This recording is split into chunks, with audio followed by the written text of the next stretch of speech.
Dan saya selalu bercita-cita pengen jadi hafiz Al-Quran. Harus ada cita-cita dari kita harus jadi hafiz. Sedikit bicara tentang bab hafal Quran buat kita yang gak mondok nih.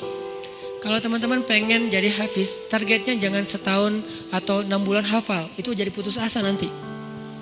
Memang motivasinya ada orang yang 3 bulan hafiz, 6 bulan hafiz, setahun hafiz. Tapi kan dia mondok, 24 jam menghafal Quran. Kita kan banyak kesibukan yang lain, yang lebih realistis. Berapa? 6 tahun hafiz.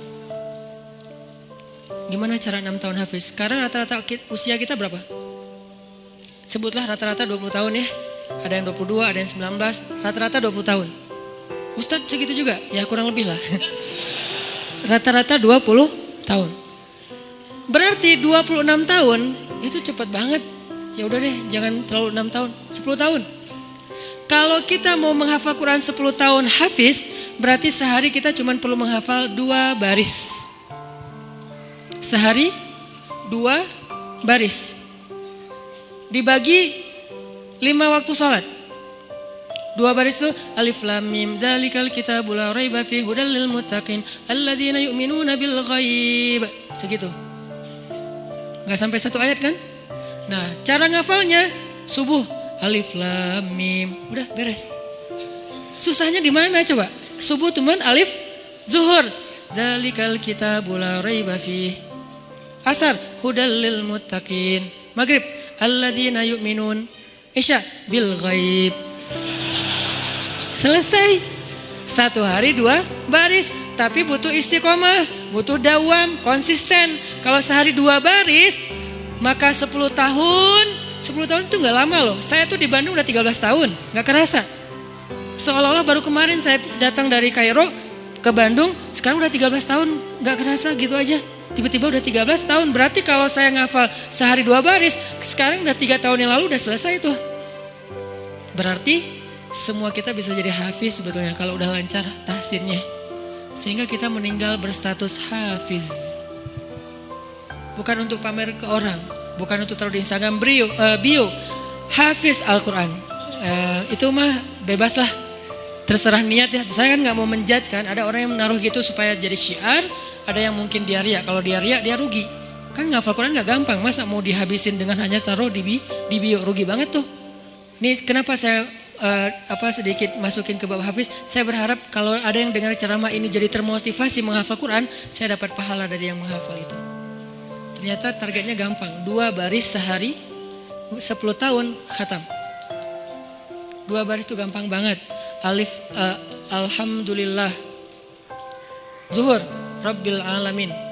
Asar, Ar-Rahman. Maghrib, Ar-Rahim. Segitu doang ngafalnya, gampang banget. Kul, Zuhur, ya. Asar, ayyuhal. Gitu doang kan, saking gampangnya. Kapan itu khatamnya Ustadz? Gak tahu pas sakaratul maut kali.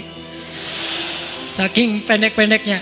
Nah maksud saya, target sebelum meninggal hafiz. Tapi kan kita gak tahu usia kita Ustadz. Memang kita gak tahu, ini mah target semampu kita.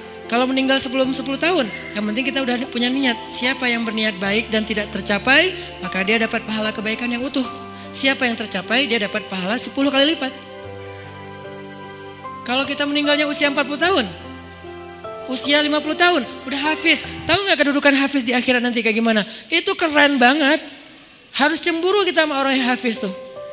1, dijamin surga, kalau dia ikhlas, dijamin surga. Kita tuh bukan golongan sahabat. Saya kemarin pas datang ke kuburan Uhud ya, namanya Jannatul Uhud, surga Uhud. Kenapa? Karena di situ dimakamin 10.000 ahli surga. Pas saya datang ke kuburan Uhud, saya ngerasa duduk aja lama di situ ya, mikir beruntung banget ya mereka. Semua dijamin surga. Duduk di kuburan Uhud itu nggak ada serem-seremnya. Benar-benar namanya surga Uhud. Karena kayak kita duduk di atas taman surga. Kan datang ke kuburan tuh ada agak-agak serem gimana gitu kan. Ini gak ada seremnya sama sekali, nyaman. Merpatinya banyak hingga di atas kuburan-kuburan itu. Dan di atas kuburan itu kita bisa tahu beberapa. Ini kuburan Sayyidah Aisyah, ini kuburannya Ibrahim anak Rasulullah, ini kuburannya Imam Malik, ini kuburannya misalnya Fatimah, ini kuburannya Ummu Kulsum, putri-putri Rasulullah. Duduk aja di atas kuburan para sahabat. Beruntung banget ya mereka dijamin surga.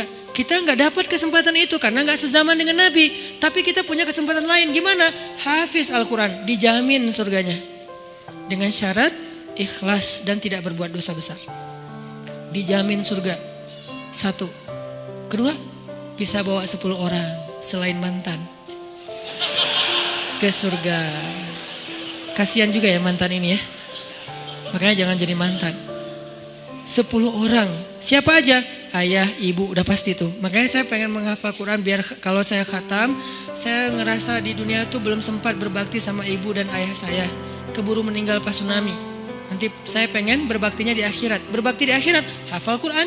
Sehingga nanti di akhirat saya berharap berhusnuzon ke Allah, bukan sok pede ya. Kayak Ustaz udah paling pasti masuk surga aja. Bukan, husnuzon ke Allah. Nggak boleh sok pede. Kalau sok pede namanya mentazkiyah diri sendiri. La tuzakku anfusakum. Berhusnuzon ke Allah, Allah maha menepati janji. Saya bisa bawa, mak, yuk ikut abang. Kemana bang? Surga. Kan enak ya. Bapak, yuk ikut abang, kemana? Surga. Kakak saya meninggal juga di tsunami. Itu buat saya ibu kedua saya setelah ibu saya, karena dia paling banyak berkorban. Kak Yus, yuk ke surga. Kemana? Ayo ikut abang, kemana bang? Surga. Itu tuh kayak goals, akhirat goals lah.